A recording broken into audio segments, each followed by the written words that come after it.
రైతే రాజు. దేశ భవిష్యత్తుకి, దేశ పురోగతికి వెన్నెముక లాంటి వాడు రైతు అని స్టేజ్ మీద మైక్ దొరికిన ప్రతి ఒక్కళ్ళు పెద్ద పెద్ద స్పీచ్లు ఇస్తారు. కానీ వాస్తవానికి వచ్చేటప్పటికి దేశానికి, దేశ భవిష్యత్తుకి వెన్నెముక లాంటి రైతు వెన్నెముక విరిగేలాగా కష్టపడితే వచ్చే ఫలితం శూన్యం. అతివృష్టి, అనావృష్టి, వర్షాలు ఎప్పుడు పడతాయో తెలియదు, ఇప్పుడు పడవో తెలియదు. సరే, అది పక్కన పెట్టి మంచిగా పంట చేతికొస్తే గిట్టుబాటు ధర ఉండదు. అదేంటో అర్థం కాదు. నేను ఒక నోట్ చూసిన, చాలా బాగా ఆప్ట్ అవుతుంది అనమాట. అలంకారానికి తప్ప దేనికి పనికిరాని బంగారం రేటు ఎక్కడో ఉంటే, అంటే 2 పూట్ల తినపోతే మనం బతకలేము, రైతు లేకపోతే మనం ముందుకెళ్ళలేము, మన భవిష్యత్తు ఏంటో అర్థం కాదు అన్న రైతు గిట్టుబాటు ధరేమో అధః పాతాళంలో ఉంది. సో అది ఎందుకు ఆలోచించారో స్పీచ్ల వరకే ఆగిపోతుంది. అంటే రైతు భవిష్యత్తుని, రైతు పురోగతిని, రైతుకి ఏదైనా చేయాలి, రైతు అభివృద్ధి చెందితే దేశం కూడా అభివృద్ధి చెందుతుంది.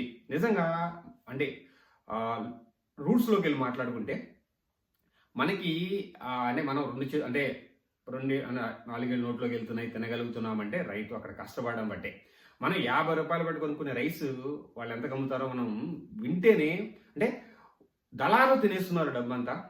ఇంత కష్టపడిన రైతుకి 2 పూట్ల తినడానికి తిండి ఉండడం లేదు. ఇది అంటే చాలా ఆశ్చర్యం వేస్తుంది. అంటే చూస్తున్నాం రెగ్యులర్గా. ఇప్పుడే ఎందుకు మాట్లాడాల్సి వస్తుందంటే ఎప్పుడో ఒకసారి మాట్లాడాలి కదా. సో అదే ఇప్పుడు అనమాట. సో చాలా బాధగా అనిపిస్తుంది. ఎందుకంటే ఒక రైతుని దేశ పురోగతికి, మనం దేశం అభివృద్ధికి వెళ్ళాలంటే వెన్నెముకలాగా ఉంటున్నాడు అని తెలిసినా కానీ ఎక్కడో ఒక చోట స్టిల్ ఆదరణ దక్కడం లేదు, ఆ సపోర్ట్ రావడం లేదు.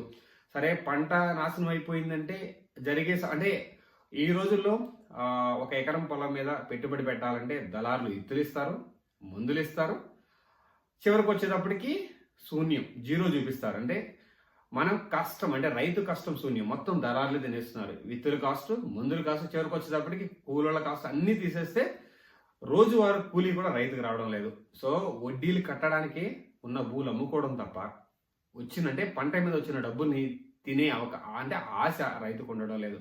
అది నగ్న సత్యం, అందరూ ఒప్పుకోవాల్సిన విషయం. సో ఎందుకంటే ఇది ఒక మంచి కాజు కోసం మాట్లాడాలని ముందుకు వచ్చాను. సో ఈ కాజుని ఎంతవరకు షేర్ చేస్తే అంతవరకు షేర్ చేయండి. ఏదో ఒక మూల ఎవరో ఒకరికి ఏదో ఒక పాయింట్లో మాట్లాడాలనిపిస్తుంది, మాట్లాడతారు, ఎంతో కొంత మేలు జరుగుతుంది అనే ఉద్దేశంతో నేను ముందుకు వచ్చాను. సో అర్థం చేసుకుంటారు, ఈ వీడియోని సపోర్ట్ చేస్తారు, ఈ వీడియోని షేర్ చేస్తారు, ఒక కాజు కోసం చేసే వీడియోని సపోర్ట్ చేస్తారు అనుకుంటూ, సో జై కిసాన్, జై జవాన్, ఇది రూట్ లెవెల్లో వెళ్ళాలి. జై Hind, Srini signing off. Thank you.